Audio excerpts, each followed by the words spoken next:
from home. Launches onto it. Jeremy Cameron, new star.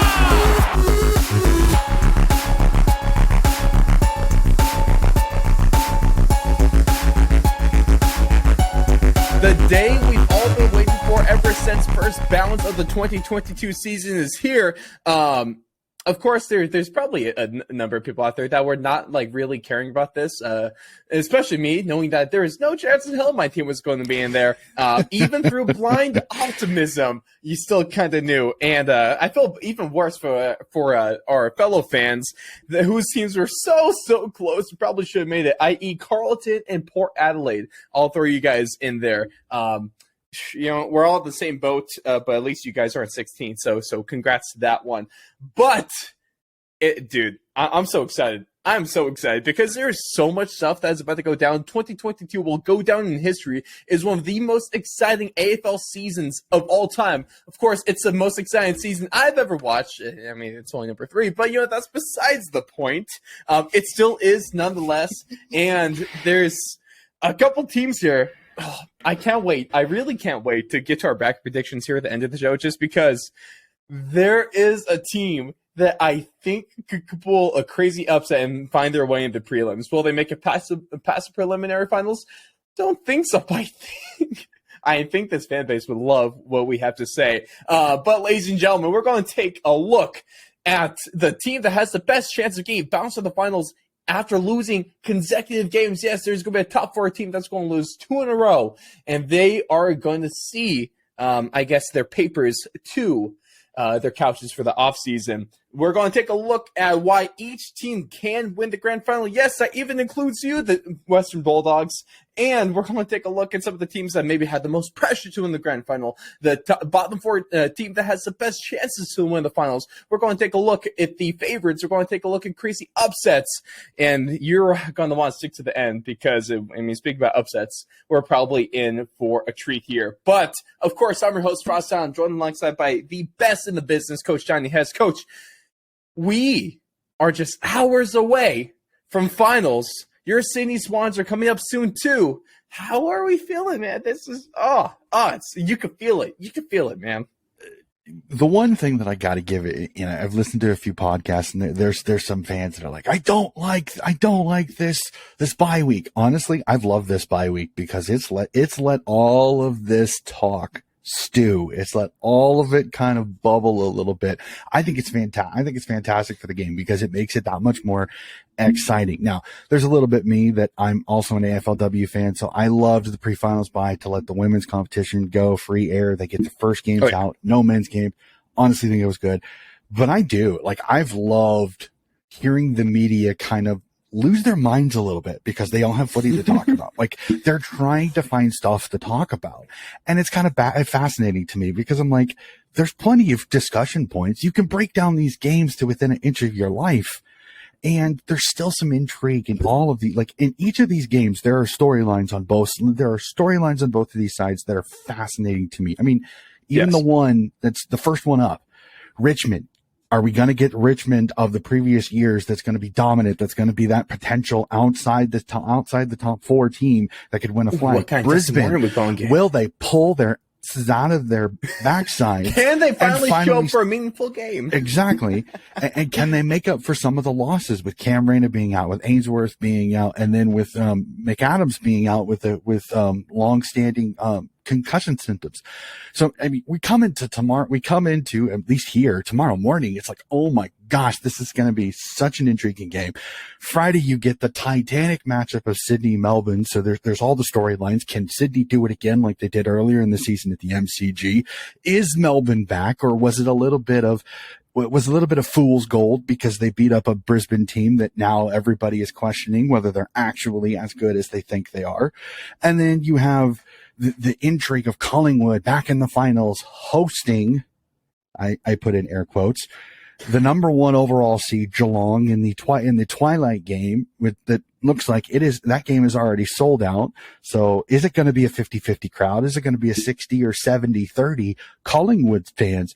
So is this the number 1 team playing a road game is the first thing in the finals. And then probably, as we've noticed over the last 48 hours, the most intriguing game that everybody kind of forgot about. And that's the Western Bulldogs Fremantle, because Nat Fife is out. Now Liberatoria is out. And there's rain forecasted for Perth. So each one of these games has storylines that I cannot wait. This is going to be a sumptuous only four games, but each one has me on the edge of my seat because anything can happen. Finals is a different animal. So everything that you remember about the regular season, throw it in the bin, because anything can happen in finals. Cannot wait. Dude, it's going to go down. It's going to go down in Perth. And one of the funny things, we might be getting a rain game that actually benefits the Fremantle Dockers. We'll just have to wait and see the explanation on that one, because that on its own might be one of the hottest takes of the year.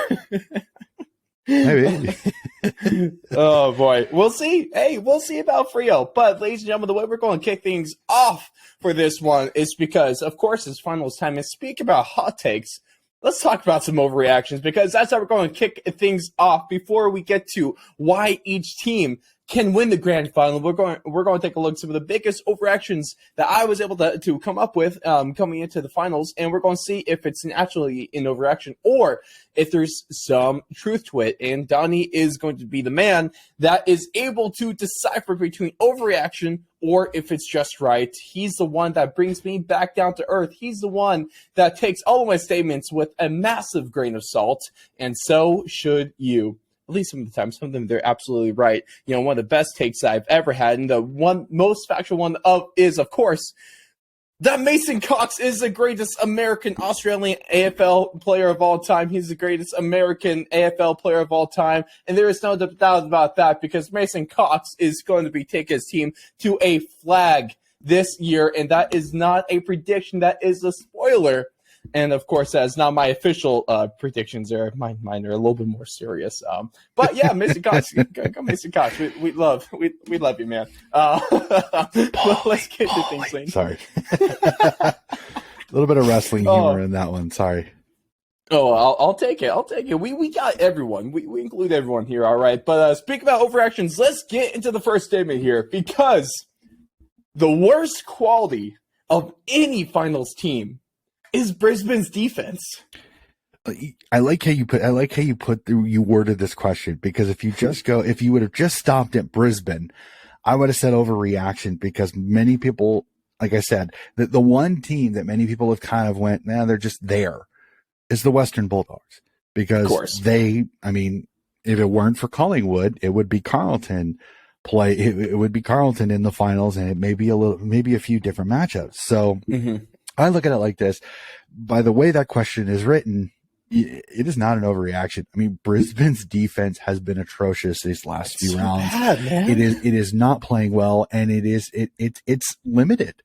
The fact that you've got Ainsworth is out due to suspension, like I said in our kind of preview, that you have the concussion symptoms by McAdams. So I mean, Brisbane is coming up against a team that, honestly, the worst possible opponent you could get in the bottom four is Richmond, and that's who they get. Yes, it's at the Gabba. Yes, the Lions play well at the Gabba, but Richmond's had a pretty good record up at the Gabba, and unfortunately, Brisbane in elimination games over the last couple of seasons has not they've not fared too well, shall we say. We don't go over the last couple of seasons. Let's just talk about any big game that they've had this year alone. Basically. So this is just a recipe for disaster. So this is not an overreaction. This is right on the money. Like, Brisbane's defense, they need to have the game of their lives to be able to keep Brisbane in this game. Brisbane can score, okay? Brisbane's best defense at this point going into the finals is offense, is they need to keep the ball in Richmond's side or kick goals and then win center clearances, because if it starts going in, it's going to be a very, very long evening for the Brisbane defenders. Well, this is one of the things I've kind of been saying. I probably said it first in round 3 that it's Brisbane's defense that is going to lose them so many games this year just because their offense, realistically, especially against some of the upper echelon teams, they have to score like 100 points a game if they want to have a chance to win, which, I don't think this is overreaction, Donnie. That's not great, okay? It's their defense that screws them. I mean, was one of the games that really showed this the most was early in the season when they were playing GWS, where GWS was able to keep pace through most of the game.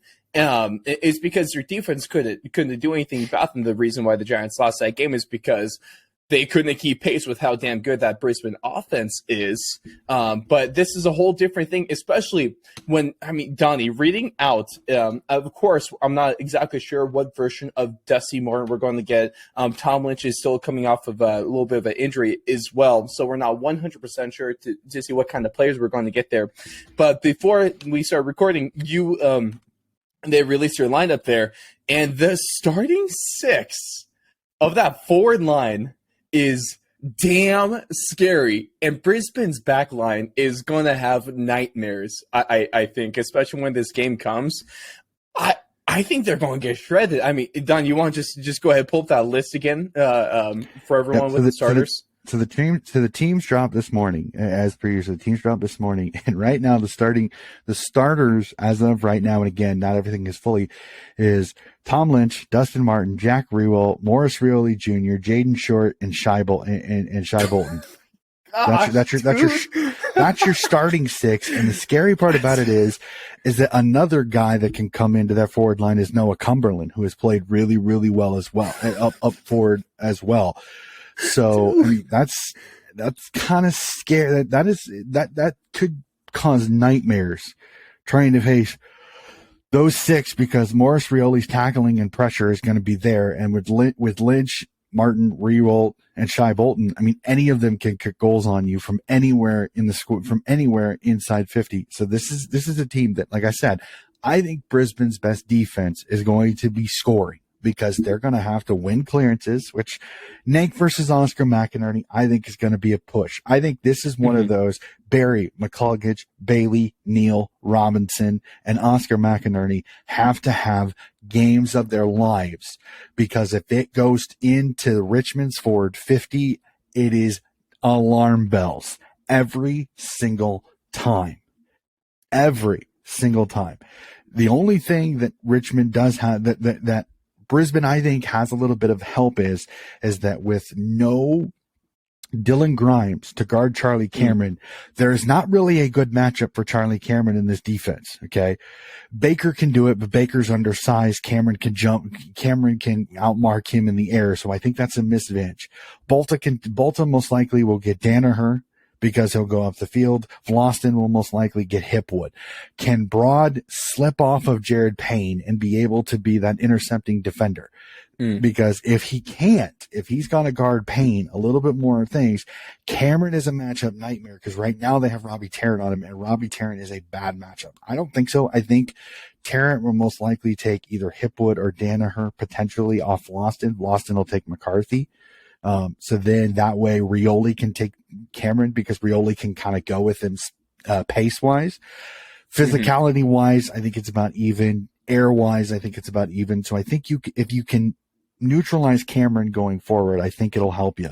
So that's the only thing that's positive that I'm looking at for the Brisbane Lions is that if Cameron can get loose and force the defenders to have to play off their guys a little bit, it's going to open up Hipwood, it's going to open up Danaher, it's going to open up McCarthy, it's going to open up Payne to be able to kick goals, which can keep Brisbane in it if they can scoreboard pressure Richmond to maybe force Martin into the midfield, which then gives a little bit less of a headache up forward. So, as I said, Brisbane's best defense is going to be scoring, because their defense right now is footy. They're underwater right now.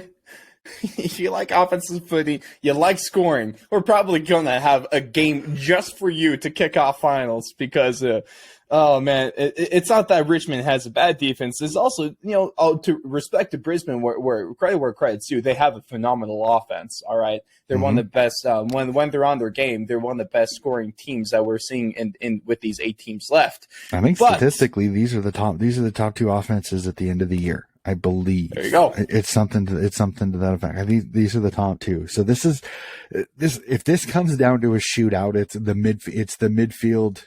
The midfields are going to be absolutely crucial in this one. Who gets the majority of the center clearances and who gets it inside 50 the most?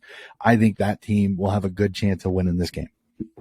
Well, luckily for us, we're going to find out soon. And we're going to find out if this truth holds up. Richmond, please make me look not stupid. I'll take that one. But getting to our next statement here, over the last couple of days, it's been a very, very bad time. It's been a really bad time to be a hamstring in the AFL right now because they are dropping left and right, especially a couple hamstrings that belong to some very important players in one of the first matches between Fremantle and the Western Bulldogs because we have Nat 5, his other hamstring is now injured. He's going to be missing this game. But on the other hand, on the other side of the ball, we got Tom Liberatore, whose hamstring also is acting up on him. He's going to be missing this game. So with that being said, Donnie, statement number 2 is Tom Liberatore is the most impactful injury for any team this week, especially for a Doggies team that really does not have a whole lot going for them.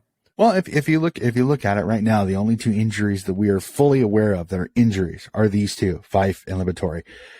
And as a couple of people have said, and I agree, Nat Fife's injury, I don't think hurts Fremantle as much as it might have 2 or 3 seasons ago when he was at the peak of his powers, when he was playing. Well, look at Freo at the beginning of the season when he was out. They were having a good time. Oh, yeah, they were playing super well. Where I think Liberatore helps Bontempelli, McRae, Bailey Smith, Treloar, Hunter, some of these guys, they're more successful because of what Libba does. Libba is one of those, he gets in and he gets down and dirty. He gets the grimy balls at the feet of the ruckman. He gets it out, he burrows in like a gopher, and he gets the ball out to his runners, who then can play flashy football. He's the grunt in the midfield. If you take that out, does the Western Bulldogs have somebody that can go in and be that grunt, that can go in, get footies, and get it outside to their skill guys? Because if not, it's going to be a long day because you've got some really good midfielders on the other side, Sarong, Brayshaw, and you've got some solid guys that I think are going to give them trouble. Who knows? Do we see a tag? Do we see a tag on Bontempelli? Do we see a tag on Bailey Smith? We'll have to see. But this is not an overreaction. This is the biggest injury right now. Again, there's not many, but this is the biggest injury because this could have lasting effects on this midfield, not only for rotations, but just on ball movement and ball collection, because this is the guy that really he was the first link of the Doggies chain of getting ball from center or anywhere on the ground to their forward 50. So this is a massive, massive out for the Doggies. This really hurts to a Doggies team that was already, they're treading water as it is. This isn't helping. No, it's absolutely not. And you got to think that you're one of your best midfielders goes down. And, one of the things we were talking about earlier, and the funny thing is when you think about wet weather footy and the Fremantle Dockers, you think about, the Dockers suck in that kind of weather. But also, Danya was talking about when we were talking about this little pre-show, is that the way that the funny thing is that this rain, I think we have like around a 60% chance of rain for this game. It almost might affect the Doggies worse. I mean, we already know that when it rains, Freo doesn't play good footy. That's just something that's been well established this season. Heck, maybe even kind of into last season as well. That's just something that is one of the facts of the very rare ones. This is actually something that holds true over the span of a few games. Feels like everything changes in this league besides Freo's performance in wet weather footy. But also, a great point that Diney made is that when you think the Western Bulldogs, what kind of style do they have? They're a handball heavy team.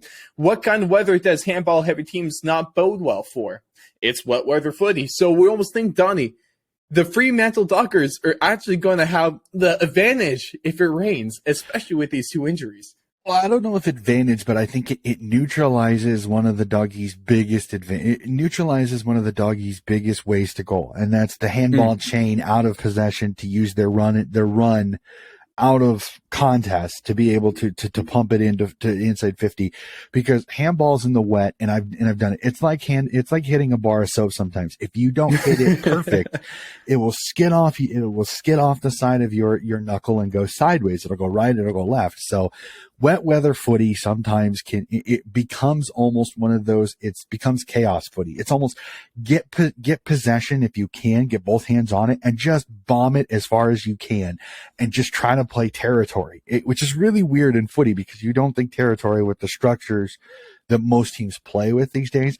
But you want distance. You want to get it closest to goal as you can, because you want to get that, maybe the one time where the ball, you can collect it, put it on the boot, and it goes through a goal. Like that's what you want to do in these games. You just don't want to handle it too much, because it gives you more of a chance to fumble it, which then gets you a chance to get tackled or turn the ball over and have the ball go the other way. So rain doesn't help the doggies.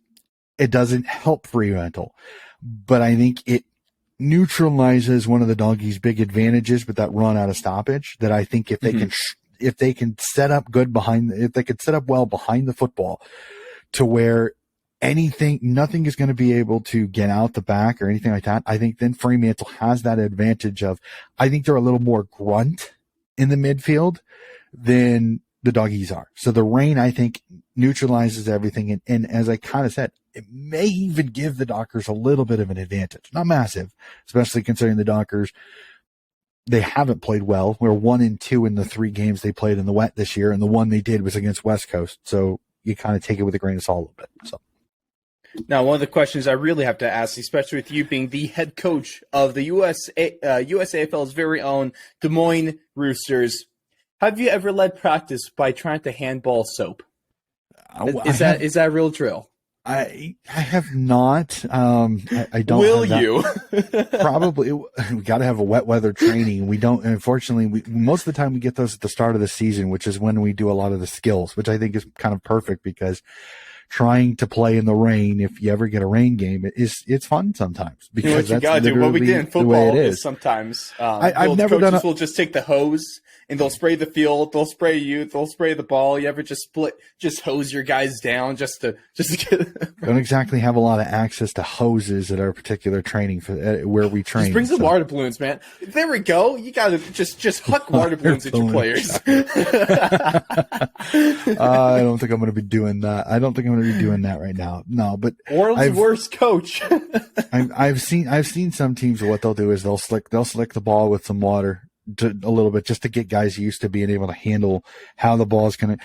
And I tell most, I said, marking in wet weather is if you can mark it on your chest, try to mark it on your chest, because it's going to give you more control. Because if you try to mark it with your hands, you have a good shot of it slipping right through your hands and either falconing you or going over your head. So it's one of those, in wet weather footy, you adjust how you try to mark the football. In football, we'd actually do that too, like especially on our center, for the center and the quarterback. We would, before every play, if we're practicing that, we'd have a coach with a Gatorade squirt bottle and just hose down the ball every play. Oh boy. It wasn't fun. No, not at all. And then especially the receivers getting slung, because I don't know if you guys have, it's probably the same with a Sharon, is when it gets wet, the leather kind of gets heavy. So when you get like a little bit of a heater coming at you, man, that ball hits with some real power. Mm-hmm. Yeah, waterlogged footy sometimes can be very heavy, and they hurt kicking too. Don't want to take a falcon with that one. That's like getting hit in the head with a brick of ice. Pretty much. Oh boy. But let's get to the last thing here, because this last team, we're kind of 2 for 2 on them not being overreactions. So let's see what happens in the third one, because no matter how you answer this, especially no, I would say there's a way to not piss people off with this answer. But if you want to give a truthful answer, the truthful answer might not be great. But also, I don't know why I'm prefacing. Let's just get into it, because Donnie, Melbourne has the best chance to get bounced from the finals after losing consecutive games. Oh, out in straight sets, as a lot of the footy vernacular. So a team that would lose the preliminary final and then lose the semifinal the next week. Is it Melbourne? Honestly, of course, they play Sydney first. I think Melbourne, I think is a little more in it than I thought originally, with the fact that Richmond at the peak, potentially at the peak of their powers. Again, I'm not 100% on the Tigers train as much as some. I think it's a little bit of fool's gold with some of the teams that they've beaten. So I'm not going to, honestly, and again, I know it's testing one of the biggest clubs in the country, but I think it's honestly, I think it's an overreaction moment. I think it's Collingwood. I think their CV of winning close games, though some people say it's a strength, I think it's a weakness, because I think it shows that they are susceptible to playing close games all the time, and you can only do that so many times before you can't make it a pattern. You can't. Well, they did it for 11, so it's pretty. They did, but what happened in the 12th game? They played a good Sydney team with a lot of pressure, and what happened? They lost by 29. So what you're saying is that Collingwood's going to win 11 more close games in a row. They're going to take home the flag this year. Well, that's hard to do. That's hard to do. The most they could possibly win is 4, and that's if they lose the first game. So they're not going to get to 11. They'll find a way. They'll find a Next season, they'll have a chance to win 11 in a row, but not right now. No, I look at their draw, and the first one is the toughest one of them all, because I think Geelong is breathing fire right now. I think they're hitting their stride. I think I don't put a lot of history into Scott's lost so many qualifying finals. He's only won one of the last 6 or whatever. That means nothing. It's like the statistics that I keep Swans fans saying. We've beaten the D's. The Swans have beaten the D's 8 of the last 9 times they played at the G. I don't care. It's a statistic, but it really doesn't affect, because this is a different team. I guess one of the only stats like that I believe in is Richmond and Brisbane at the MCG. And some people could say that one's a little more weighted because of the fact that you had 2 seasons where there were very few games at the MCG. So it's like, I don't always, and plus Brisbane just doesn't play at the G very often. So honestly, I don't think it's Melbourne. I think it's an overreaction. I think it's Collingwood, because Geelong is a tough matchup. And then most likely you're looking at potentially Perth to play Fremantle again. And you've already played Fremantle. They kind of know what they're doing. You got to travel cross country after playing Geelong. That's a tough road trip. So Collingwood would be the team I would be the most worried about. I think if Collingwood were to beat Geelong faces, no matter if it's Fremantle or the Western Bulldogs, they're going to be mad at a bag of Hornets. I wouldn't want to be whoever that team is if Geelong comes down. Legitimate. Oh yeah. On the other side, Sydney, Melbourne, I think most likely you're going to face Richmond. It's a dangerous matchup, but again, I'm kind of fool's golding them a little bit, because I don't know what Dusty's going to be, and their defense is still very weak. Defense is weak. Dylan Grimes is their quarterback. They are not at full strength. They are not the peak level Tigers that they have been before. So I think if you get a midfield that can kind of dominate stoppage, you can get to Richmond and kind of take the legs out of what they have is that dangerous forward line. You can take it out before it even getting there. So, and with Melbourne's defensive structure, even if Melbourne were to lose to Sydney, I think that would be Richmond's worst case scenario team that they're playing. Good defense, May to guard Lynch. If you take Lynch out, that weakens that forward line a little bit, and I think it changes it. Sydney, it may be a little more of an advantageous matchup because Lynch didn't play in the first game that Sydney won at the SCG and the controversial ending of that game. But Sydney's attack is one that I think would really cause Richmond a lot of trouble. And if Hickey can at least neutralize Nankervis enough, I think Sydney has an advantage. I think it's a quicker midfield that's a little bit more defensively set to where it'll neutralize. So I think Collingwood is the weakest of the 4. So I'll say overreaction when it comes to Melbourne. Fair enough. I guess we're going to give you guys a little sneak preview of our finals brackets, because one thing we're going to get into is likely things. I mean this is probably going to be most people's brackets anyway. Likely what we're going to see in the semifinals is Collingwood, Fremantle, and Melbourne, Richmond. No, I think the real key point is Richmond going to play Melbourne or are they going to play Sydney? I think that's one of the biggest. That's probably the biggest question of That's the biggest game. toss-up game for a lot of people. Right. The biggest toss-up game is that Sydney Melbourne game because I've seen people with Melbourne's back to their peak of their powers. They're playing super well. They did this, and this. That's great. But Sydney's foot skills, the G is bigger, which helps them spread the field out, which makes Melbourne's zone have to spread out a little bit. There's advantages on both sides. I can see arguments on both sides. This is it. Yep. It is a coin toss. I think either team can win this. There is no. I'm super confident in this game. Like I sit there and went through a statistic. I went through thought processes. I've watched the other game. What's the previous game early in the season? It is a coin toss, and you would be just as accurate tipping if you had a choice. So that one's the easiest you know, one. The funny thing about that, the coin has made an appearance. The coin of destiny has made an appearance in the last 2 weeks, and it's been incorrect every time. Of course, it's said that Alistair Clarkson was going to go to North Melbourne, and of course, to answer the question: is Essendon ever going to be a respectable club ever again? Coin said no, and so it seems like that might be blowing the that one's jumping a tiny bit early on that one. Let's not put the cart in front of the horse too much. Let's not jump the shark, as they say. Half the board is left, so there is hope, but also it depends on who they fill in those spots as well. So the right now, I would say the coin is one for one.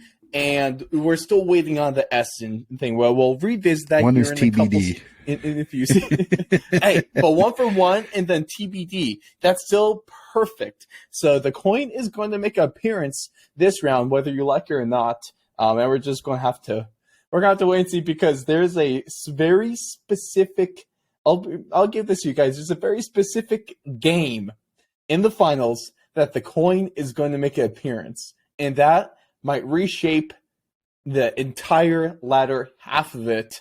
Although, I mean, to be fair to you guys, there's still one team that's going to be winning, and no matter what, this game doesn't change it. But it changes which big fan base is going to be pissed off, all right? So the coin of destiny will make an appearance a little bit later when we get to our bracket predictions. But let us know your thoughts on those overreactions. Is the worst quality of any team Brisbane's defense in the finals? What is the biggest injury of any previous injury or any new injury going into this first round of finals? And is Melbourne the team that's going to get bounced after losing? Are they the team that's going to be bounced in straight sets? We will wait and see. Let us know your thoughts. Let us know. Hit us up over on our social medias at Fourth Long Media on both Instagram and Twitter. And you can find Coach Donnie at Coach S40 on both platforms as well. Of course, sound off in the comments like I know you guys know how to. But before we get to what the blanket or bracket predictions, it's time to take a look and bring a little bit of positivity to some teams might not be seeing it when it comes to why or how each finals team can win the granny. All right. And we're going to start things off. We're going to go from 8 to 1. We're going to start with the least likely team to the most likely team, unless your history where it's only happened twice in the last 11 years that the team that has won the minor premiership has actually gone on to win the grand final. So we're going to see what happens. But start us off, Donnie. The Western Bulldogs, in your opinion, how can they actually win the grand final this year? All right. How do the Western Bulldogs win the granny? Well, besides extreme luck. I'm not going to say extreme luck. I can see it, but they're gonna need a little bit of help. Okay. I think honestly, so Fremantle, I think you got to hope that you find a way to kind of figure out how to get through a wet weather game against Fremantle, most likely. So you're going to have to kind of take away from your handball game and kind of get to like I said, the chaos footy, kick it forward. Mm-hmm. The biggest thing is you have to hope that your tall forwards, your Darcy's, if he goes forward, your Ugo Hagens, your Naughtons can kick accurately. If they can kick goals and kick accurately, I think you've got a shot, because sometimes Fremantle, when they get in the wet, they forget where the goals are. And again, Even Fremantle fans, dry. don't get angry with me, but that's kind of their issue, is they forget where the goals are and they tend to kick a lot of behinds, which if you kick a lot of behinds, you get your behind kicked. So that's how I see potentially there's the win over Fremantle. Mm-hmm. You're most likely going to want Collingwood in that next game. You're not going to want Geelong. I think if you face Geelong, there's just too many weapons for Geelong. So again, this is going to be one of those, you're going to need Geelong to win that game against Collingwood. Collingwood, you're going to have to hope Collingwood gets physically beaten up in that Geelong game, because Geelong sometimes can play a physical game along with their ability to move the football. So if you're the Western Bulldogs, you want Collingwood to come in a little beaten up and a little humiliated, even if Geelong maybe destroys them, like beats them by 40. Because if you can get a weakened, unconfident Collingwood, I think the Doggies run and gun. If they can get their handballs past Collingwood's pressure and can kick accurately, the biggest thing you're going to notice with this is every game they're going to have to kick accurately. They cannot have behind issues, because that's what's killed them this year. They have to be goal sound. You kick goals, you play decent defense, and you hope Collingwood isn't close late in the game. I think they can win that one. Here's where one of the toughest ones is because as a Swans fan, Sydney's probably your best option in that preliminary final cross bracket. Because if you face Melbourne, I think Melbourne is defensively solid, and they're still probably pretty pissed that you beat them earlier in the round. So Sydney's probably your best. And again, it's another one, goal accuracy. You got to be able to get by their pressure, and you got to dominate the center. If you can dominate the center against Sydney, they're gettable. I think if you can put some talls in there that can mark, I think Sydney is gettable in that situation. I know Sydney coach knows the weaknesses of Sydney if it's done right. And the boy. The issue I see is when they get to the grand final, I don't like many of their matchups, even if they get to the granny. Geelong is a horrible matchup. Melbourne is a horrible matchup. Richmond, I think, is the only matchup I think that could somewhat be winnable for them.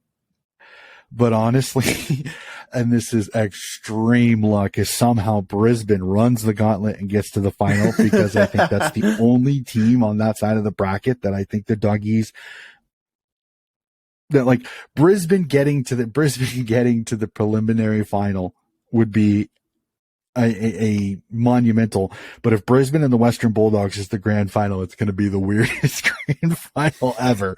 And I think that's the only way I see the Doggies. And then I'll take it out of your hands. Perfect. Can we skip over Richmond? Can I just say, can I staple that situation to Brisbane, because that's Brisbane's only way. They have to they have to get lucky against Brisbane. They need Sydney to drop down to play Sydney there. They need to beat Sydney. They have to hope Collingwood beats Geelong and they get Collingwood in that game in the preliminary final, and then they get the Western Bulldogs in the final. The only way they're going to win the granny is if they face the Western Bulldogs. So 7, 8, and 6 I've covered in one kind of talking. So they need to face each other in the grand final to have a chance to win the granny, because I just don't like Geelong, Melbourne, some of these matchups. I just don't like them for there. So that's we'll fair.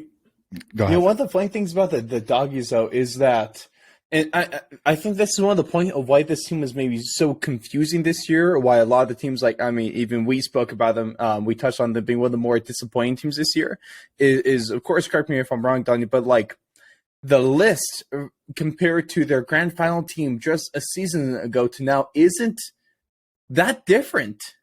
It's really not that different of a team. They've had a few retirements. They've had a few guys move on. And just they've been really shattered with injuries, and their defense has just not played very well. Mm-hmm. Defensively, they've been much more solid in previous seasons. So they really come in very, like I said, Brisbane and the Western Bulldogs are both kind of the same way. Offensively, they can put up points on their day. Defensively, they are in tatters. They are the team that if I'm the Richmond Tigers and I am the Fremantle Dockers, I am thanking whatever being they thank for getting those in the elimination finals, because those are your best matchups to win. Because well, see, the crazy thing about the Doggies, what I was trying to get to is that it's. I mean, of course, there are a couple of retirements and they're playing a little bit differently. Let's not. They're definitely not the same team from last year. But that's also a good thing is that this team is, in a lot of ways, the same team that went from fifth, won 3 straight finals, and made their way to the grand final and played in a fairly competitive grand final game against a Melbourne team that was pretty much perfect the whole year. So the pieces are there. They can do it. Will they do it? I don't think so. They're going to be answering that question soon for us. But and especially the bye maybe even gives Bontempelli a little bit more time to rest up. I'm not saying that they're going to do anything. I'm saying that there is a clear kind of there's a light at the end of the tunnel. There is hope for the Doggies. It is a very, very, very long tunnel, and that light is about a needle, the tip of a needle thick. But it's there. It's there. I don't think this is a team where you could just completely write off. It's kind of one of those situations where it's like Brisbane, the Fremantle Western Bulldogs game is funny because honestly, if you talk to both camps, the opponent that they got was probably the one they're like, okay, I can handle this. We've got a chance. Richmond, Brisbane, not so much. If you're Brisbane, you're cussing so many people because this is the one team you did not want to face in it. So it's very fast. So like I said, the Western Bulldogs, they need a little bit of luck. They need to get Brisbane to somehow find its way through that bracket to the grand final. Then, like I said, with the Western Bulldogs, same thing. We'll go to Richmond a little bit. Honestly, the way Richmond is being discussed, you'd think this is the 2017 or the 2020 grand finals all over again. This is the unbeatable Richmond. This is the Richmond. I just don't subscribe to that because this isn't the same. Can Richmond get to the grand final? Yes, I honestly think they can, but they're going to need a little bit of help. Yep. I think they'll dispatch of Brisbane. They, again, I hate saying this is funny. They need Sydney to be that team because I think Sydney of the two. I think defensively is a little more liable to be able to be opened up, and I think Sydney is the easier matchup for Richmond to beat. And then I kind of say the same thing with Brisbane. They need Collingwood to knock off Richmond to have a chance to get to the grand final. I think Geelong's ability to kick and their new ball movement, I think, will give Richmond headaches. So they need Collingwood to beat Geelong to get to the grand final. That's the only way I can see them getting to a granny. So Richmond, I think their path to the grand final is a little bit easier. But again, it's the fact that they have to go to Geelong's side of the preliminary bracket. If Geelong wins, that's the danger game for anybody on the Brisbane, Richmond, Sydney, Melbourne side. Is if you're Sydney, Melbourne and you lose, you're looking at a potential Geelong matchup in the preliminaries, and you want to see Geelong in the granny more than you want to see them in the preliminary final. Well, it just sounds so funny with part of the breakdown that you're giving here is that for the bottom 4 teams, it seems like Sydney is the best matchup, and for the top 4 teams, it seems like Sydney's the worst matchup they can go against. It's one of the, like I said, Sydney is the team that has a lot of, Sydney and Collingwood are the 2 question mark teams of those 4 because they've shown vulnerability a lot more. I think Melbourne's shown a lot more mobility, but theirs is a certain type of game beats them. Not every team has that. Melbourne's biggest disadvantage is pressure because a lot of their backs don't like pressure. They want to be able to intercept mark, sit back, get a mark, take their time, kick and work on things on that way. Collingwood, Sydney, Fremantle can pressure up forward. They've got quick, speedy forwards that can pressure. That causes Melbourne issues if they can't intercept mark. So that's why Sydney is, like I said, it's such a unique team because in some ways they're dangerous as all get out. In some ways they're gettable because we don't know how their midfield's going to go against some of these teams. If you get a dominant ruckman like a Max Gawn, can Hickey neutralize it and force Petrarca, Oliver, Viney, and Jordan to have to go up against Robana, Warner, Parker, Papley, and some of the monsters that could, both teams' midfields, like I said, the Sydney Melbourne game is fascinating to me because there's so many machinations either way. So, yes. And maybe it's just me. I can break down Sydney's weaknesses a lot more than I can, but Melbourne's, like I said, Melbourne's weaknesses, pressure games get them. Most of the teams that have beat them this year are teams that can put pressure on their backs and be able to keep it in there and to at least neutralize the center clearances. No team that has beaten them has been dominated by Melbourne in the center clearances. They've at least neutralized it enough to where it's not a dominant stat for the Ds. If they get that dominant stat and get it into their 50, they win. If you can neutralize that stat, Melbourne is gettable if you can put pressure on their backs when it does go in to their defensive 50. So, So now with the next team up here, moving to the last of the bottom four in Frio, is their path into winning grand final is be able to consistently find the middle goal instead of kicking a bunch of behinds every game? Well, and they've got to keep up, maintain the pressure and remain structurally sound defensively. And they showed at times this season they can. The biggest issue I see for Fremantle is that once you get past that first game, you're leaving the confines of Perth. And that becomes a little bit more tricky because you're looking at your second round matchup, most likely MCG against either Geelong. Well, actually, if you face Geelong, you're most likely facing that one down at GMHBA. I don't think they'll put that one at the G unless they really think there's going to be a lot of tickets sold, which I don't think so. You almost want Collingwood because Collingwood may, again, depending on how Geelong handles that, Geelong may take a hit in their confidence and may be susceptible, which might kind of be perfect even at the MCG where, the Collingwood members are going to show up and show out. So that's going to be kind of there. So I would say probably their best thing is they get the win over the Doggies. Again, the wet weather, I think, will neutralize. I think they'll win that game.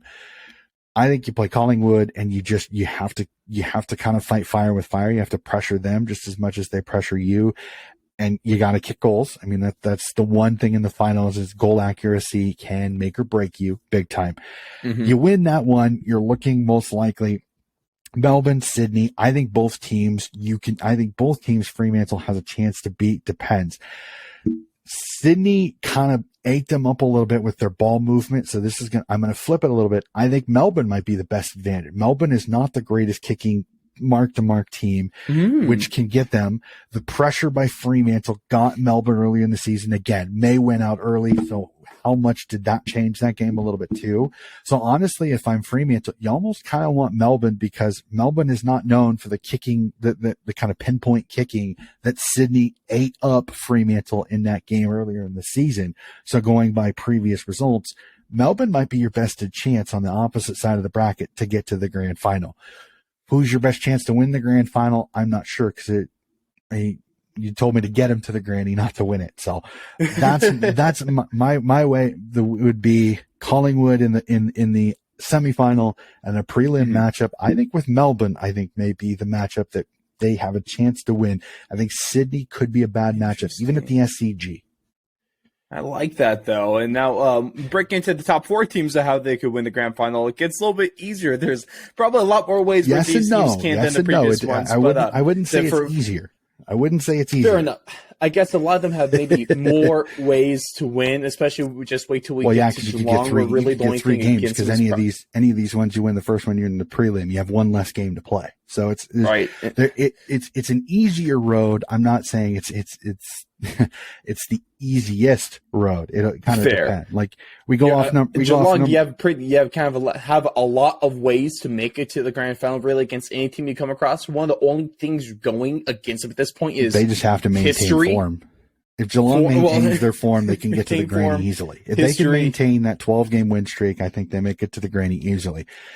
And now Collingwood could really keep every game within 1 point, one score. If they could keep it within 6 points or less, they're undefeated. I think they're like 9-0 on the year, which is under 12 points. I think they're 10-1. I think they've only lost 10-1. I think they may have lost one early in the season. I'll have to check. I don't think so. In 6 or less, it's either 11-0 or 11-0 or 12-0 or 11-1, something to that effect.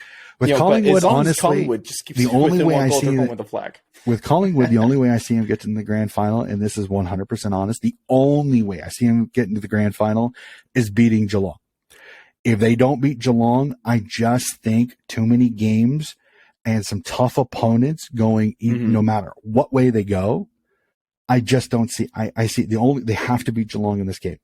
They have to beat Geelong in this game, because if you can beat Geelong in this game, you get an extra week of rest, which again, it depends on rest versus rust argument. Some people have said that actually may be a bad thing, but having to play Fremantle most likely, unless somehow you get lucky and the Duggies win it, which then you'll be in Victoria. But if you have to play Fremantle, it's the worst, because then you're going MCG, you got to fly to Perth, then you come back.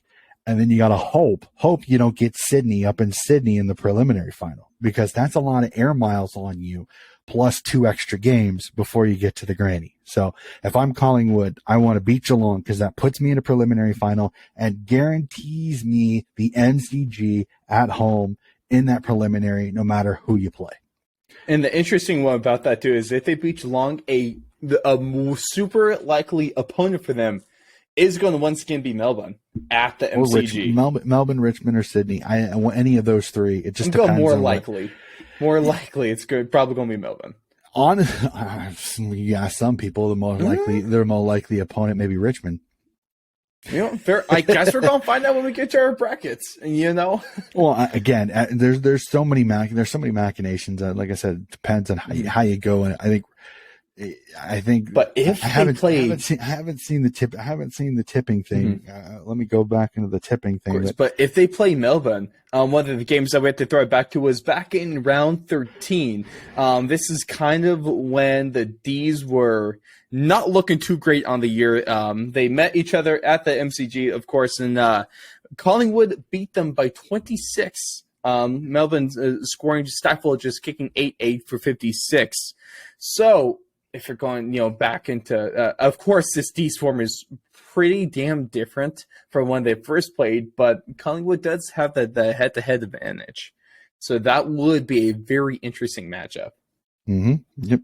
And the one thing that the Collingwood would have the argument over is that they played Melbourne with May in the lineup. So it's not like Sydney and Fremantle, where May was out of the game or was injured early in the game, and they didn't have to deal with May's ability to sit back deep. So, but like I said, I think the best way for Geelong to get to the grand final is they got to beat Geelong in that first game, just to kind of ease the amount of games and travel potentially they will have. Do you want me to jump to Sydney? Yes, sir. Let's jump to Sydney.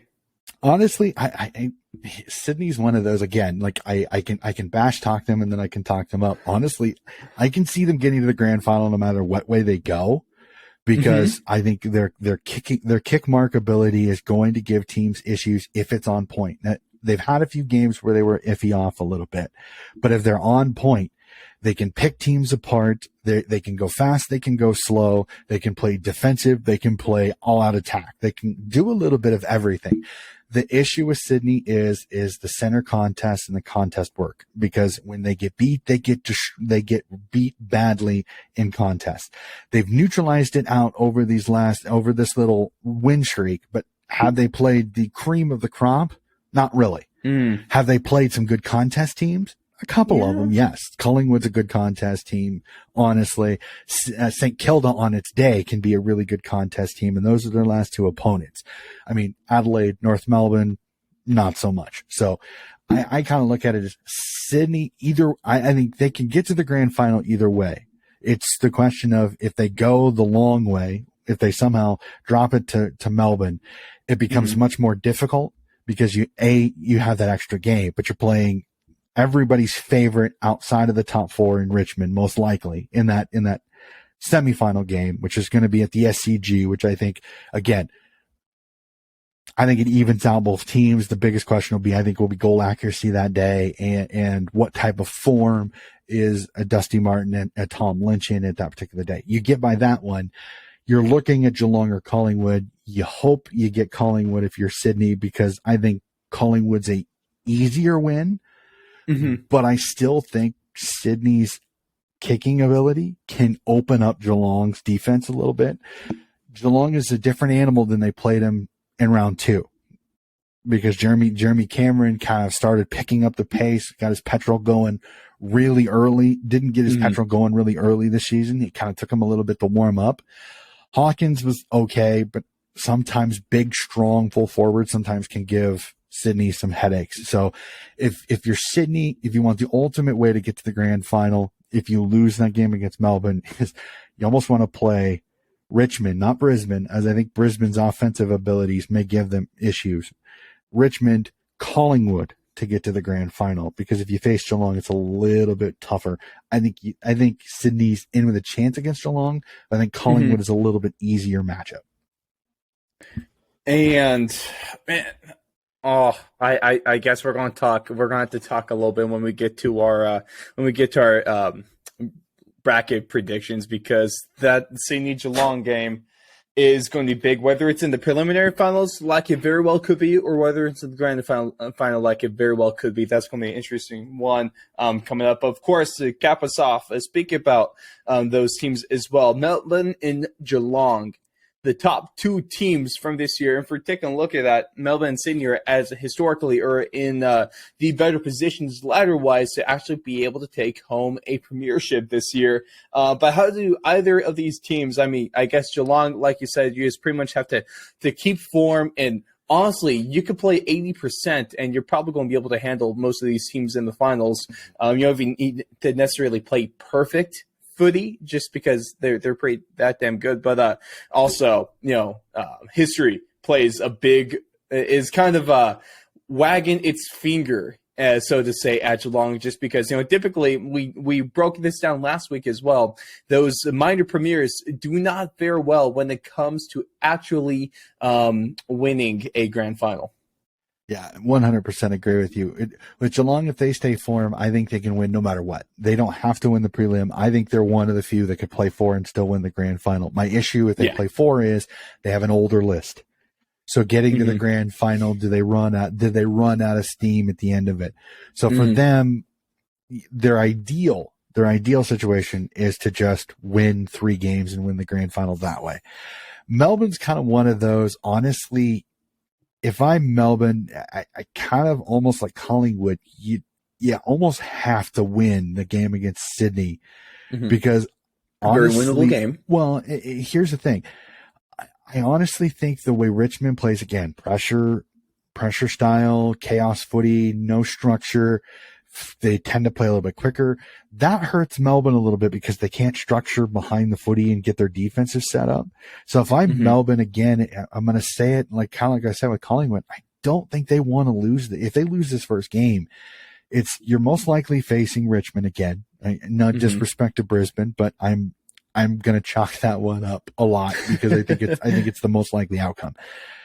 If they get by Richmond, you're looking at Geelong or Collingwood, and again, both teams can pressure, both teams can tackle, both teams can kick well. Again, not the greatest matchup for Melbourne's defense. Teams have figured out how to move Melbourne's defense around.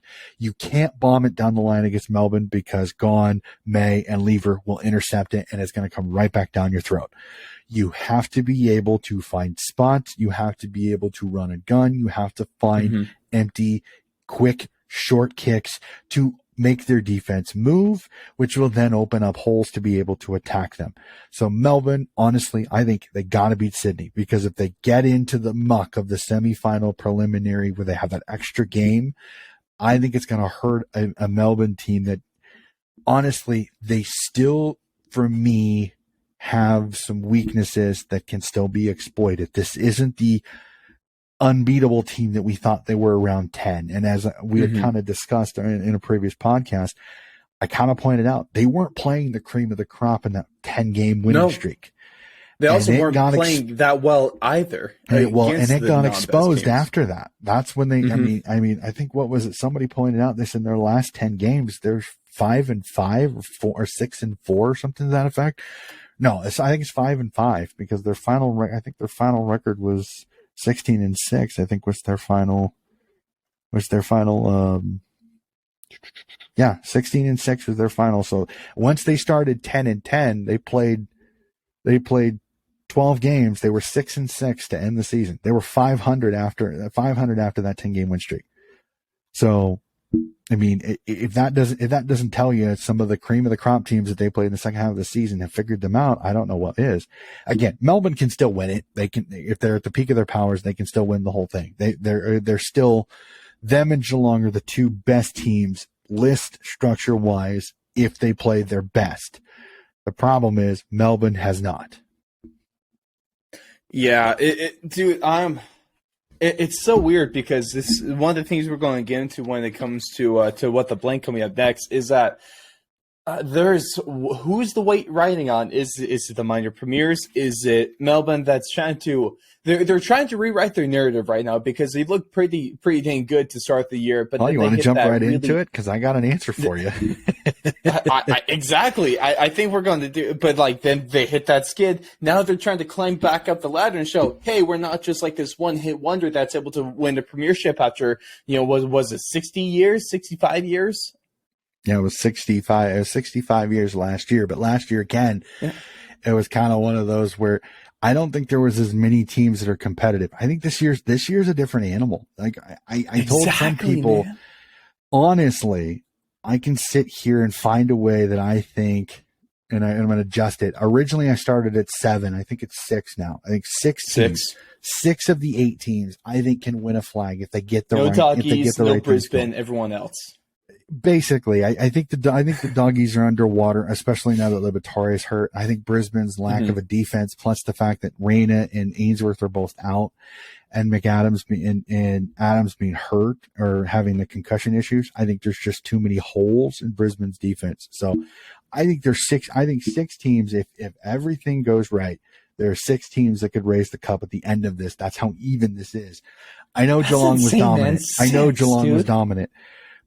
The bye week sometimes can throw off your rhythm. So I'm interested to see how Geelong handles this. Like that game against Collingwood could make or break the grand final, because if Geelong goes into the mire of the semifinal prelim where they've got that extra game, that spells disaster a little bit for me for Geelong. They can do that because they've got the talent, but they've got an older list. Does it beat them up enough that it gives another team more of a shot in the granny than they would have if they beat Collingwood and go straight into a granny in 3 games? Exactly. But, man, like you're saying there, Diane, I think we just got to jump into it because, ladies and gentlemen, that is how each one of these 8 teams can win the grand final this year. But it's time, right before we get to our bracket predictions, it's time for What the Blank. I know we've been saying this so many times throughout the year. There's going to be tons of people saying this just throughout this week, especially if Brisbane's able to pull off against Richmond. Oh boy, are we going to get tens of thousands of people saying "What the blank" so many times during this game. Especially considering, I think this first question you got on the docket, I think we've already answered it about 8 times. Right. It's funny how that works because, of course, I mean, we're just going to give you a little behind the scenes. I come up with the little talking points, what we're going to do. I come up with not a script, but just a general points of what we're going to cover.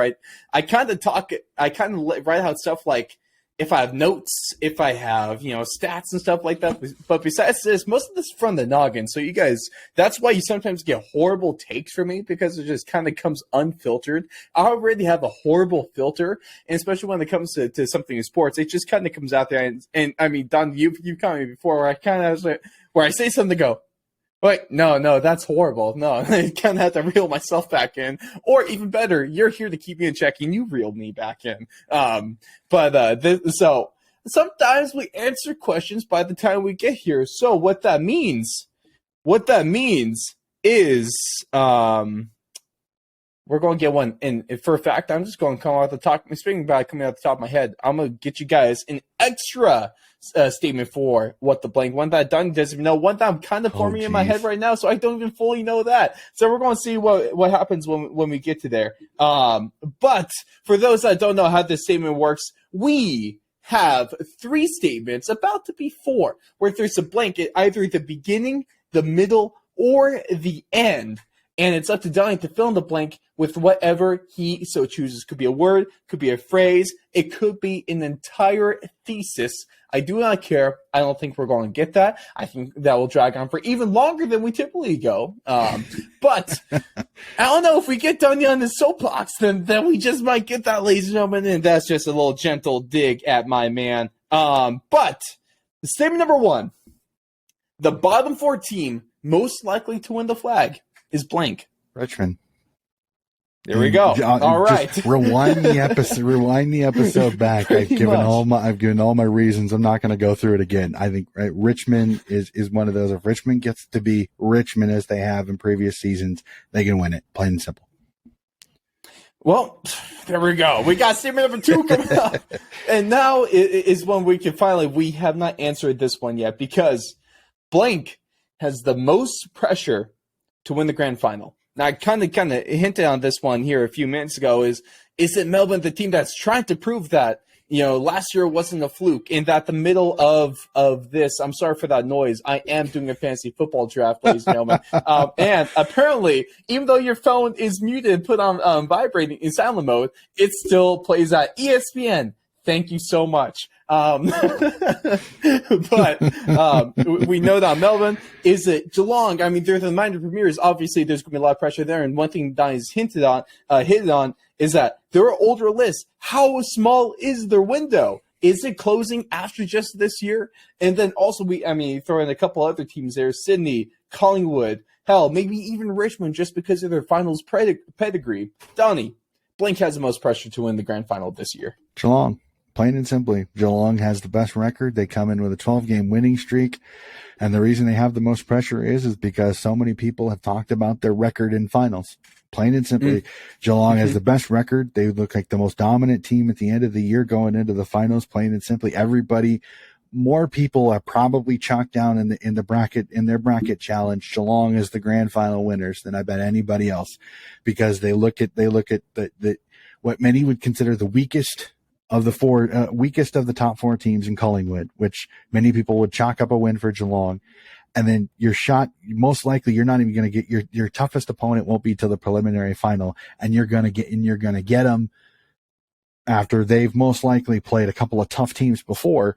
And you should have a relatively game that you should win. Geelong has the pressure. Geelong has all the pressure. Melbourne, honestly, I think they've lost a lot of pressure because of the 6-6 record going to the finals. A lot of people are off them. There's still some diehards that are. I mean, Melbourne is still the top team. Mm-hmm. Okay, yeah, they were 6-6, and they've shown some weaknesses and some fragility. I don't think they're this dominant team that you are. So yeah. So I gotta look at it like this. I think Geelong. I think it is Geelong's for many people. It is Geelong's to win, plain and simply. Statement number 3 is the brutal truth of this year's finals is blank. Say that again. I'm sorry. The brutal truth of this year's final is blank. It's gonna be unpredictable. Because as we just kind of discussed a little bit, I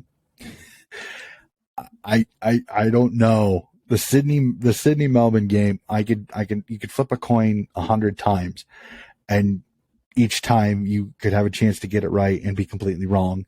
And then after that, who the loser plays could be interesting, just an absolute epic game there, no matter who it is.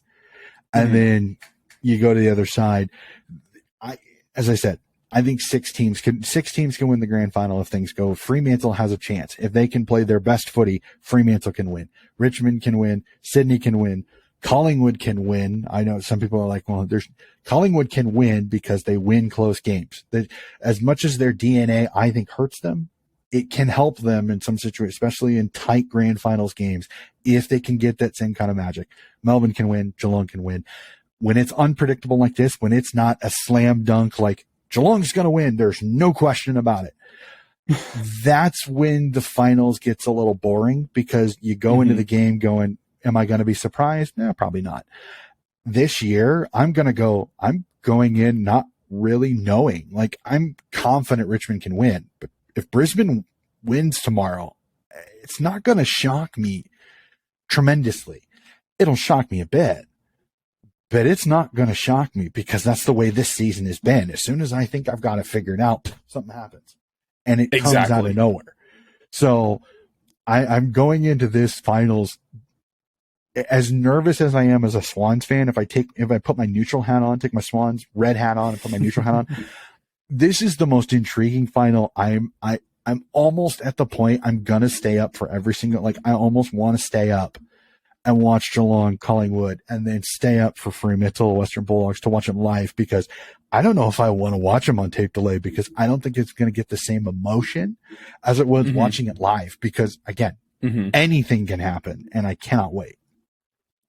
And that's one of the best parts, man. Like, really, we're in for a treat. And honestly, one thing that is kind of nice about being a GWS fan and them not being in the finals is that no finals pressure. Exactly. There's not like this giant amount of anxiety on me. Obviously, there's one team that I'm rooting for, and I kind of hit on that in the last show, which is almost like a crime. It would probably be a crime to a lot of GWS supporters, but, it is what it is.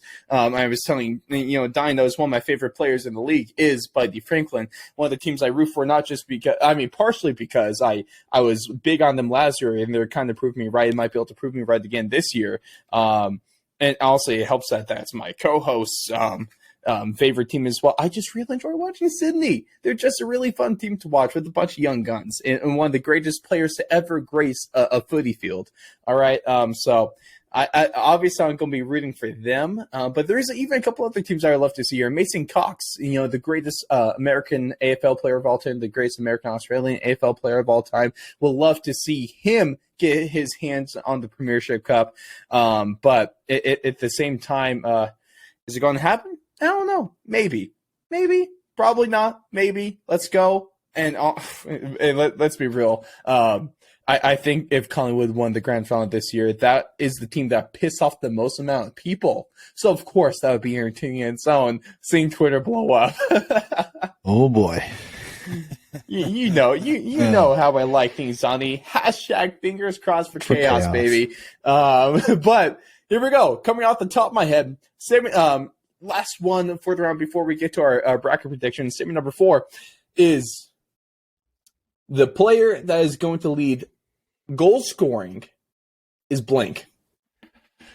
Oh boy. See, this is one of those where the potential for a who's team, going to be there the longest, who's the best goal if a team can be if a team can come out of that semifinal game and get to the finals, they may have an extra game chance for kicking goals. If I lean on how I see it, that no team is going to play 4, at least in my bracket, because of the matchups that most likely they're going to get, I think it's either going to be Jeremy Cameron or Tom Hawkins, because I think Geelong's matchup against Collingwood, I think is susceptible for them to put up a nice score, which could get one of them 3 or 4 goals. I think depending on who they get, I think there's at least a chance for a couple of goals there. And then depending on the grand final, another there. So you could talk about 7-8 goals from one guy in the grand final when they step into the grand final. So I think it's Hawkins or Cameron. I think honestly, if Geelong is at the peak of their powers. Well, if we just really wanted to go, a fun stat Donnie was talking about, maybe a little teaser for our grand final preview. There's definitely going to be a fun list that Donnie's going to give out in that show. That is going to definitely going to quote ruffle some feathers. But one of the things we're going over is that Tom Hawkins had a remarkable season, not just because he finished 3rd overall in scoring, but he finished 2nd overall in goal assists as well. So this is a man that is going to be all over the field and is always aiding in scoring. So whether it's scoring a goal or whether it's aiding in the goal, Tom Hawkins is definitely a great pick for the leading scorer for this season. But ladies and gentlemen, that's going to wrap up What the Blank. Of course, let us know your thoughts in the comments or hit us up over on our socials. What bottom four team and why is it Richmond? And are they why are they the best team in the bottom four, prime for a run at the grand final? Who has the most pressure to win it all this year? And what's the brutal truth for the finals? And is there someone else besides Tom Hawkins you think is going to kick the most goals over this finals? But it's time. The crescendo is here. We are going to take a look at our bracket predictions. Now, we've given some hints over maybe the last couple rounds, kind of teams we're leaning towards, even earlier in the show, of who we're leaning towards. But it's time to officially crown who we think is going to be this year's premieres. And these are going to be our official picks for the first round, too, right? Because we're still doing our tipping comp. Yep. Alrighty. I mean, we're just going to do it there. I feel, Donnie. So I have a strong feeling we're just going to go over these week one finals. We're probably all on the same page here. The biggest toss up being between Melbourne and Sydney. I guess just correct me if I'm wrong, but we're both going with Geelong, both going with Freo, and both going with Richmond. Correct? We are, but here's the thing, though. Our beloved third wheel of the tipping comp. Third wheel, the faceless and voiceless third wheel. We got. I'm honestly thinking if I could get him onto the grand final preview, we probably should, because he sent me his tips. Or at the least, listen. He sent me his tips, and we've got a chance to catch up on him because he has Brisbane beating Richmond. And he has the Western Bulldogs beating the Fremantle Dockers. You know what? The Doggies isn't a horrible tip. I definitely have a lot more beef with Brisbane, but I'll take it. The Libba injury scares me a little bit, but I understand why he's going there. So I have Richmond. That's fair. I agree with that one. I have Geelong. I agree with that one. I have Fremantle. I agree with that one. But here's my wild card. I have Sydney winning this game against Melbourne because I like the Me too. I like the MCG matchup, and I've been saying it since this came out. The MCG fits Sydney well. The kicking ability, if it's on point, can manipulate Melbourne's zone defense well enough. I think they can score. The biggest question is can a Logan McDonald, an Isaac Heaney, a Tommy Papley kick goals to make the matchup with May and Franklin neutral no matter what? Because instead of bombing into Franklin and letting May play a one-on-one game, find other options and almost use Franklin as a decoy, and then maybe have Franklin be a crummer on marking contest where he can use his athleticism and skill to maybe slip out, kick a couple of goals, and maybe open up this game. This is a tight one. I'm going to be chewing my nails. It's going to be the hardest Friday morning ever. I think Sydney wins it, but if they win it, it is close. I think it's under 2 goals. I think this is an absolutely fantastic game. And do not be shocked if Sydney has more fans at the MCG, because there are a ton of Swans fans that on all of the social medias that I'm seeing are going to this, both Victorian and New South Wales and Sydney-based Swans fans. They are going to descend on the G. So I hope the D's fans show up, because if not, it may be a lot of red and white at that game, which will be fascinating to see. So that is my first round in there. So I have Geelong, Fremantle, right, Richmond, and Sydney moving on, which would then leave Collingwood, Fremantle in that first eliminator. Who do you got moving on from that game? Well. So first off, we both had the same 4 teams, so we're the same ladder so far. And one might take Sonny. Here, I'll drop. It's probably gonna be a hot take here, and it's probably gonna be a bold. It's gonna be a bold prediction. All right. Okay. Since I don't have a bold tip for this round, because I am not tipping the Doggies or Brisbane. All right. I was kind of tempted to maybe tip Collingwood. That would be a little bit bold, but no, I'm gonna keep things serious. But in lieu of that, because it's my show, I make the rules. I'm going to give a bold prediction. So not necessarily a bold tip, but a bold prediction, and that is that both Papley and Heaney combine for 7 goals against the D's.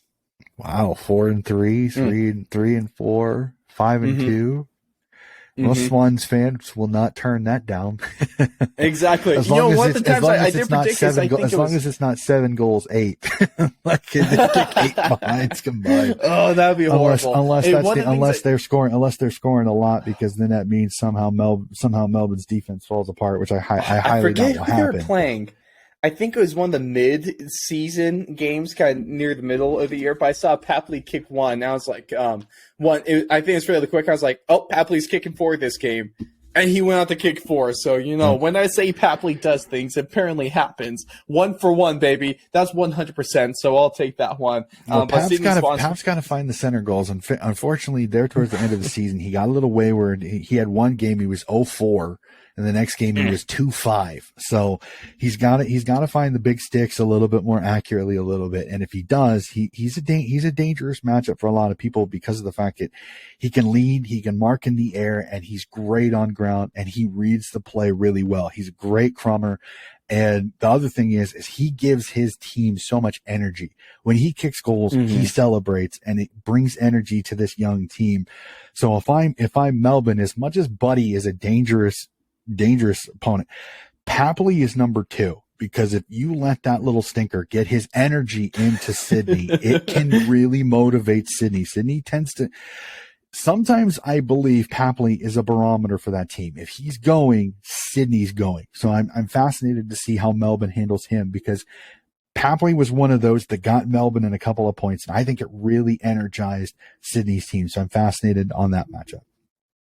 All right, but now we're going to go on to the semifinals, and for both the matchup scores is going to be Collingwood and Fremantle, and we're going to get Melbourne and Richmond. Now we're going up, first thing one, we're going to go with the top matchup, the first matchup, that's Collingwood and Freo. I am going to take Collingwood in this one, just because I think even against a team that a lot of people are writing off in the Doggies, it's going to be a pretty close game. Sorry, Freo fans, I don't have tons of faith in your team this year. I think they're good. I'm just not sure if they're good enough. I think Collingwood, I think it's going to be a ridiculously close game against Collingwood. Of course, that kind of goes without saying when we're talking about the Magpies. But I think Collingwood's going to probably win a game by 6 points or less. And when it comes to the second one of the semifinals, I told you earlier, the coin of destiny was going to make an appearance on it. Out for the Richmond. So Melbourne the coin game of destiny is going to determine whether Melbourne or Richmond advance to the preliminary finals. So with that being said, Donnie, let's flip a coin. So of course, heads is Melbourne, tails is Richmond. We're flipping right now. Oh, it's tails! Richmond's going to pull the upset. Richmond's going to the preliminary finals. You can book it right now. The coin of destiny has never told a lie, and I do not think it will start now. Melbourne is going to lose in straight sets to Sydney and Richmond. And there we go. The upset of the season, or at least of the finals, is going to go down in the semifinals. Richmond, congrats to you guys. You're advancing to the prelims. I love it. I don't make the rules, man. Gosh, you got me thinking a little bit more than I actually thought I would. I'm with you. I think I got Collingwood. Just the trip back to the East Coast for Fremantle, I think will be a little difficult. Plus, again, I think Collingwood. Depending on, like I said, I think it depends on how they lose to Geelong. If they lose badly, then I'm a little worried on that one when it comes to confidence. But I'll tip Collingwood in this one. I'm not super confident in that tip. And then I'll go against the coin of destiny. I have Melbourne. I think they're structured. Defensively. Will be able to kind of neutralize Richmond. And I think with their talls and their strong midfield, I think they can kind of overrun Richmond a little bit. So I have Melbourne and Collingwood moving on to the preliminary finals, which would see a Geelong Melbourne, one prelim, Sydney Collingwood, the other prelim. You know, the cool thing is I can cover my butt on this one because it wasn't me speaking. It was a coin of destiny. So, of course, if I'm wrong here, it's the coin's fault, guys. It's totally not me. Well, then the coin will only be 3 for 6, and it'll go down to 66% correct. You know what? whatever. As long as my reputation still stays far from perfect, I guess we're kind of in the same boat here. Made the coin.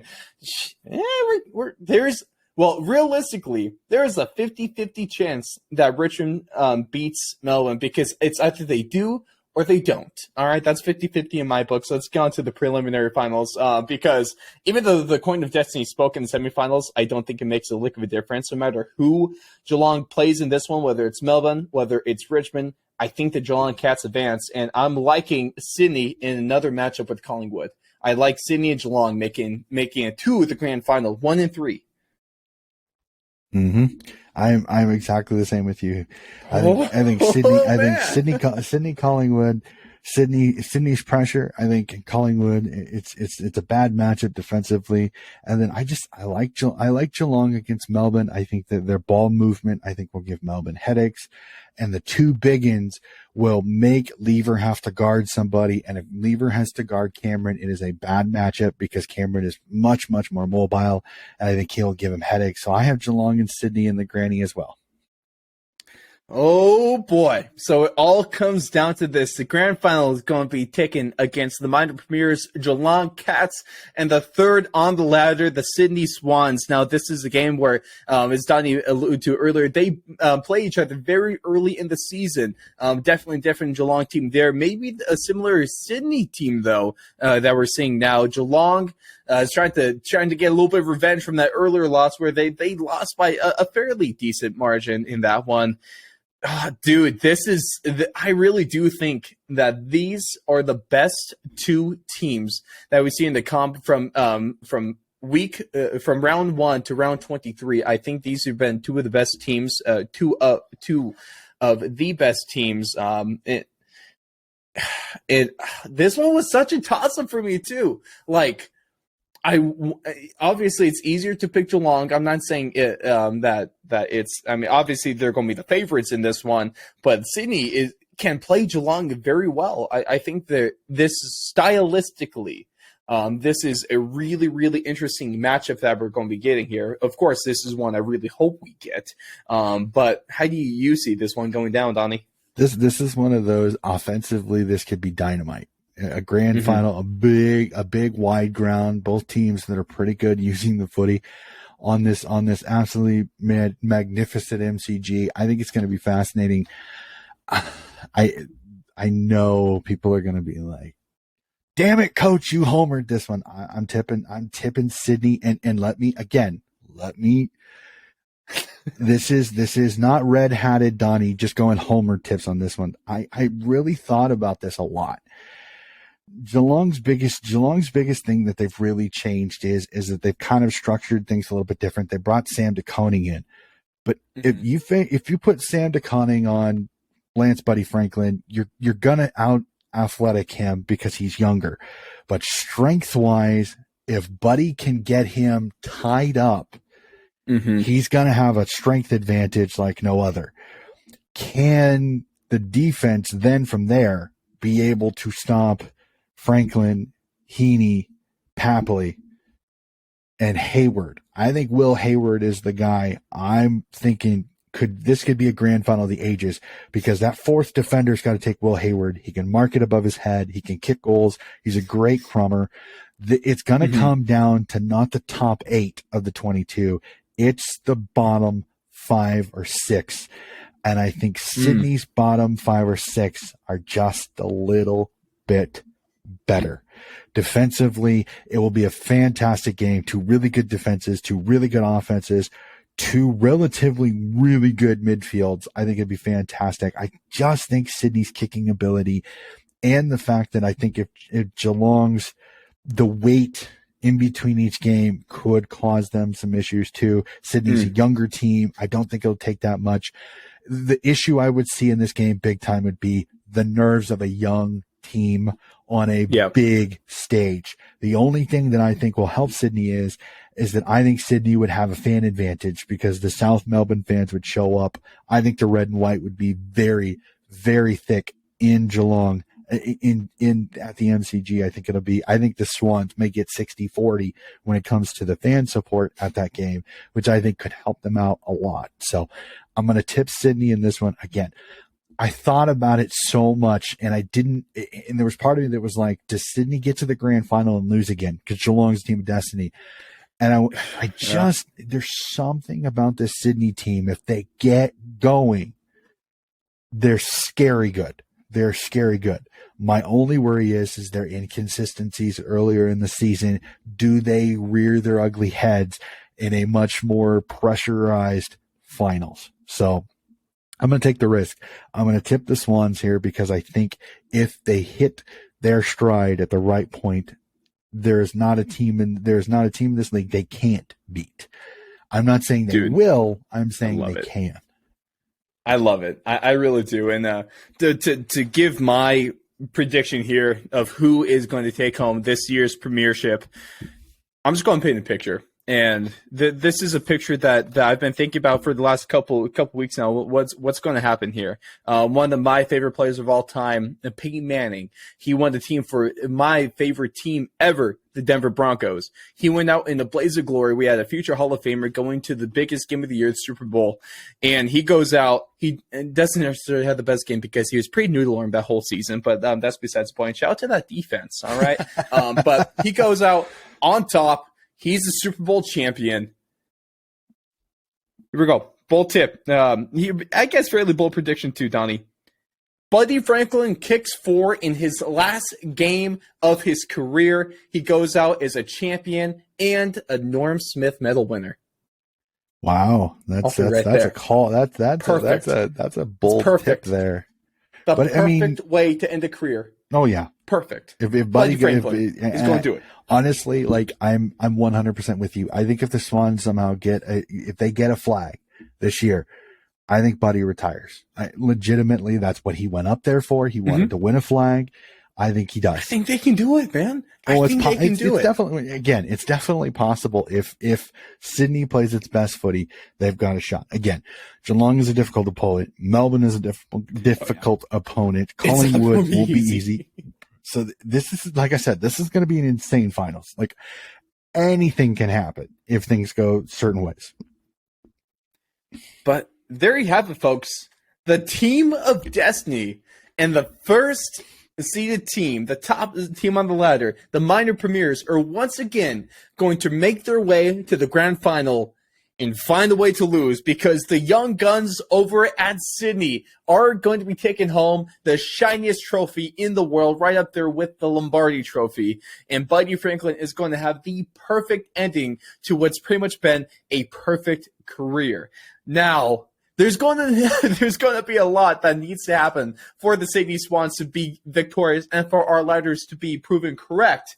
But it's definitely there. And Donnie, I love just how damn close our ladders are. And one of the things Donnie is right a lot of the time. So if I could be anywhere close to what he's saying, then I think I'm in a pretty good boat here. So I'll happily take that one with you. Of course, our ladders are exactly the same, or brackets are exactly the same, besides the semifinals, where the coin of destiny has Richmond toppling Melbourne, but Donnie is taking the D's in that one. But besides that, it's pretty much the same, and I'm so stoked. I'm so freaking stoked. And if Sydney could take this home, man, I'd be so ecstatic for you. I'd be so ecstatic for Buddy Franklin. I think this would be truly remarkable, and I think it'd be a great time. Of course, especially if we get the grand final matchup we're going to get between Geelong and Sydney. That just means our live stream for the grand final is going to be so much fun, man. That's just going to be a good time. Insane. Having Brad on we're going to try to have Brad on as well, a fellow Sydney Swan supporter. They're both going to be rocking their scarves, I'm sure, and it's going to be a rip river night. I don't know about scarves. It still might be a little warm for that, but I mean, the Sydney garb will be on high on that one. It's all I know. It's going to be a damn good time. And there you have it. There you have it, folks. That's our breakdown of the finals. We went over our overreactions. We broke down why every single team can win the grand final. Take a look at the biggest weakness of any team, and that's Brisbane's defense. We're taking a look at some of the most impactful injuries. We took a look at the teams most likely to lose out in straight sets. And we talked the most pressure. We talked the brutal truth of this year's finals, man. And it's going to be insane. And Don, I mean, Really? Anything else you have to say about the finals for this year? Because we are just hours away from first bounce of Brisbane and Richmond. Oh man, just the excitement level is at peak. It is at peak, and the fact that we are out mere hours away from the first bounce of the first finals game of this season. It's like pins and needles. It's as much as I'm going to try to sleep tonight. I think I'll sleep okay. It's tomorrow night. I'm more a little bit, for me at least. Tomorrow night I'm a little more worried because it's the sleep before the Swans game. Yeah, it's just there's such a palpable energy. I mean, I'm in the States and I can feel it. You can just feel it. There's a palpable energy for this finals because there is that unknown of what's gonna happen.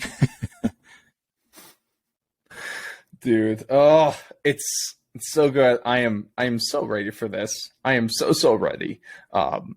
I really don't know what else to say besides let's hurry up and get there. And one thing else I gotta say is thank you guys so much for tuning in. It's been a great season. It's been one of the most exciting seasons in the history of the league, and that is a long history, both VFL and AFL. It's just been wall-to-wall action and super unpredictable, and I love that. Obviously, it makes our job as kind of quasi-analysts here trying to predict things. It makes that horrible because it seems like we're kind of just throwing darts in the dark. But sometimes they hit, and just like my bold tips in the round, I had a few good ones that hit. So we'll see if our finals tips are going to hit, maybe some of my bold predictions are going to hit, and let alone how accurate our brackets are going to be. Let us know your thoughts. So let's see your brackets. Who do you think is going to be premiership winners by the time over these next 5 weeks, right? Or 5 weeks, from now 5 weeks around. You guys understand. By the end of finals, yes. Math is my strong suit, and neither is being anywhere close or just being smart, apparently. I talk, and there's a brain in there. I'm not sure what kind of level we're running at, though, folks. That's what a little bit of foosball would do to you. And your brain's going to get a little rattling, but I'm sure that's what you guys are here for, hopefully, at least, and don't find it too annoying. But with that being said, Donnie, your thoughts in one word or phrase on what is the most important thing about footy? What's the most important thing about footy? Yep. Man, this one's tough because it's all comes down to almost opinion on this one. I think the most important thing about it is how it brings people together. Like, I know personally, at least with us here, is that you almost kind of become a family or a brotherhood almost, or a sisterhood if you're in a females team, or a family, because it brings people together that sometimes you find similarities that you didn't know about. So it's like you see the connections between the players, even in the pros. You see the connections that these guys grow with as they play with each other over the years. So it's, for me, it's the camaraderie that you get playing this game, because you almost you're almost forced into it, because this is such a team game that it takes all 18 guys on the field and however many on the bench. If you want to win, it kind of takes a little bit of all of you to be able to get it done. And now, of course, for something a little bit more fitting in the line of question, I like to give Donnie, one thing that's always in my head in the finals is the amazing song by Europe, The Final Countdown. So, with that being said, your thoughts in one word or phrase on 80s rock? My childhood. I was born halfway through the 80s, but that was my childhood there. That was purely and completely my childhood, was 80s. We got the favorite song from that era. Favorite song from Donnie's childhood. I don't know. It's hard to really knock down the 80s, because a lot of the stuff that I listened to was either pre-80s or after 80s. It's hard to find a lot of the 80s stuff. I mean, you get the 80s hair bands, the Guns N' Roses, Sweet Child of Mine is one of my favorites. Yes. That I always loved. So I mean, if that's really the first one that comes to my mind right off the bat. Dude, I love it. There we go, ladies and gentlemen. Thank you so much for sticking until the end. Make sure to subscribe to us on YouTube if you haven't already. Follow us on Spotify, Apple Podcasts, Rumble, anywhere you find indie shows like this. Even like I called you out a couple weeks ago, you Google podcast users. I know there's a couple of you out there listening to this.